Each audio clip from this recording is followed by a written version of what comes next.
think we've got problems when a 14-year-old boy can stab a 12-year-old girl in the throat in the build-up to Christmas.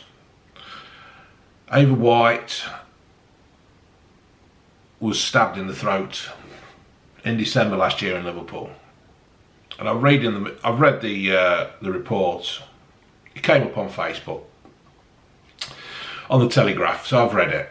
The 14-year-old boy killed Ava White. He told the police, "I'm not bothered," and called an officer a nonce when being questioned about her murder. He cannot be named for legal reasons. I would have thought the legal reasons are not as much to protect him, but to protect his family and people associated with him. And you know, people, I've actually seen on Twitter this morning people saying, tell us who he is, tell us his name, all this kind of thing. And in one way I do agree that we should be known, but I also agree that, you know, not every person in that family is a bad person. I would have thought that the people in Liverpool know who he is. I don't think somebody in Loughborough needs to know who he is. At this moment in time anyway. If you look at the Jamie Bulger clip thing, they got released, their names and photos got released, and it's not really done anything to them, has it? There's still, obviously one's out and about, one keeps getting put back inside. So anyway, Ava is believed to be the youngest victim of youth violence in the UK since Damiola Taylor in 2000 has died from her injuries. Emotions ran high at Liverpool Crown Court, where the verdict was delivered with loud cheers from Ava's family. Some jumped out of their seats punching excuse me, the air in joy, while others were seen wiping away tears. The youth had his head in his hands while walking out of the hearing. Now, throughout the trial, the court heard the troubled circumstances that the young defendant had grown up in, including smoking cannabis, being diagnosed with ADHD, and having communication skills that are not perhaps developed as other 14-year-olds. He appeared in court via a video link with a special unit he's been housed in, with an adult helper who had to explain questions put to him, including once when the word intend. Now, what is bothering me is that I have a daughter, like many people out there who have daughters, and sons really, because boys are getting stabbed and being abused and whatever.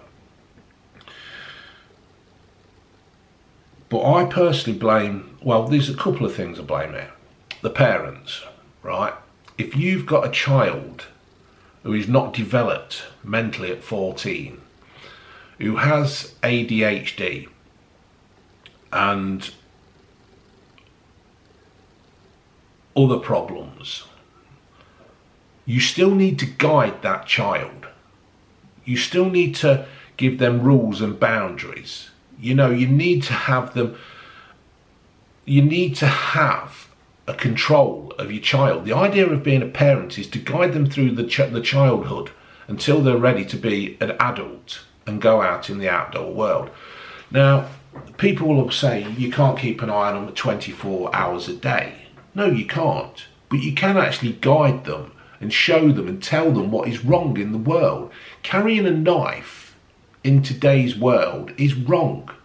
And I don't want to hear this crap about, oh, they carry it for protection. Why do you need protection from a 12-year-old girl?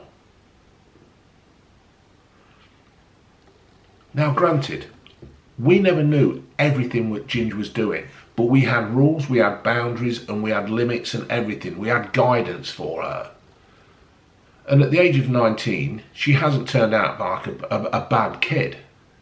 We've never had any trouble, really. Done a few stupid things, but that's part of life. Hell, I did stupid things. But this is down to the parenting. When you have this kind of problem with a child, you still need to give it guidance. You still need to give it rules and discipline. I know people who have had trouble with children, with their own kids, and they guide them. They give them limits, they give them boundaries. You do not let a child out who's carrying a knife. You find these things out, you do things. You don't just let them run feral. It's not the bloody Lord of the Flies. Now, I understand that Liverpool is a deprived area as such, and I don't mean that as any insult, but most inner cities and that now are fucked because they're ran by gangs and there's no law. People have always got an excuse for things, and this will come out. This kid will have an excuse. It says here there are a lot of young people who don't go out without their keys, wallet, phone and a knife. What the fuck are we doing living in a country where kids are going out with a knife? But the worst thing out of all this is that people will make a defence for this, when really it lies down to the parents. I'll also say this. This lies in the complete hands of the government and the local councils. The councils are always making excuses, and the government are making excuses. We have just given £3 billion to Ukraine, along with the $33 billion that America has given, the 10.1 million euros that Europe has given. And we seem to be forgetting our own people. We seem to be forgetting the people that pay into our system. We are just being left behind. And this Ava, she won't be the first to be killed like this. Once this starts happening, it'll keep on going and nothing will be done about it. They'll always have an excuse. And it's time that we started doing more stop and search on these youngsters. I don't care what colour skin they are. I don't care what the background is. Let's start knocking this on the head. And when you are stopped and searched, and you have got a knife on you, or you have got a weapon or something on you, the first time you get threatened, the second time, it's time we started bringing back boot camps. We need to start issuing punishment that fits the crime. You carrying a knife, that means you have the intent to use it, whether it's in self-defense or in attack. We need to start getting on top of this. Merseyside Police is proportionately the third highest number of knife and offensive weapons of 686, resulting in a caution or a sentence in this country. I'm fed up with it. There's a picture here of them carrying her coffin. A 12-year-old girl.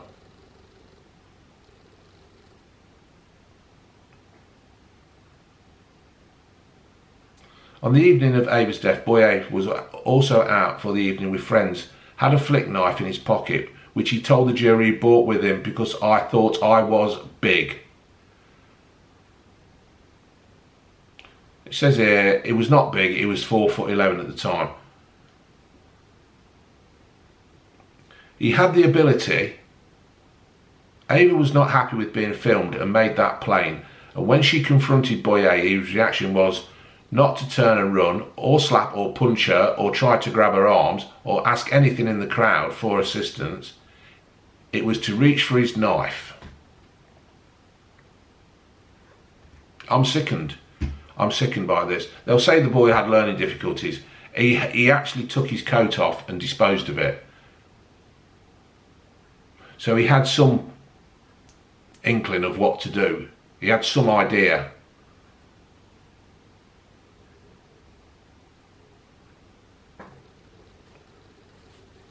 After the stabbing, he disposed of his jacket in a wheelie bin, ate buttered crumpets with his friends, played video games and took a selfie in a corner shop. He was arrested at 10:30. Why has the lad been allowed out after 10:30 of that age? Unless it was a special occasion. My daughter was home at 9. Rules, boundaries, limits, guidance, discipline. The parents probably let him stay out that long because it was easier for them. He also told, "I'm not bothered." During the interview, he denied being in the city centre the night of the killing, claimed another boy was responsible, gave numerous no comment answers and said, "I don't fucking know." He's added he was scared to go to jail. It's just a complete joke. But also, what has happened is, in the last 2.5 years of the COVID lockdown, this lad has missed out on serious help. The lockdown has absolutely damaged this country more than probably what COVID has. These people have missed away. These people have been just lost in the system. We know, you know, the lockdown was when the lockdown was brought in, fair enough. But Boris and Starmer and all the others knew that COVID wasn't really like it was, because they carried on having their little gatherings, their little meetings, their little parties while everybody else was following the rules. And the rules are now is that the situation is now is that these people, these kids, have been ignored for 2 fucking years, and this is just the start of it. Kids have been abused by our government because they have been left to rot and fester and become like this. This is all down to the fucking scientists, the government, the media, and there is no getting back this now. These kids have been damaged for the last 2.5 years.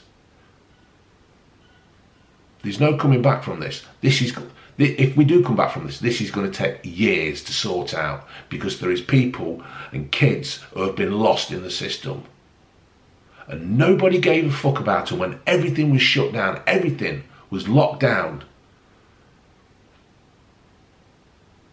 I'm absolutely disgusted in our government. I'm absolutely disgusted in our media and our scientists, because this girl has died for no reason. This lad is now being locked up because it was left. People need help. People need mental help, and they've not been getting it.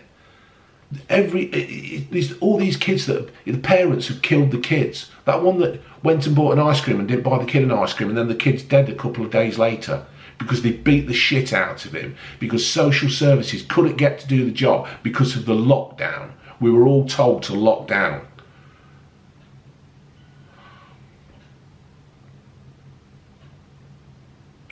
I just honestly don't know what's going to happen here. It's time we sorted this place out.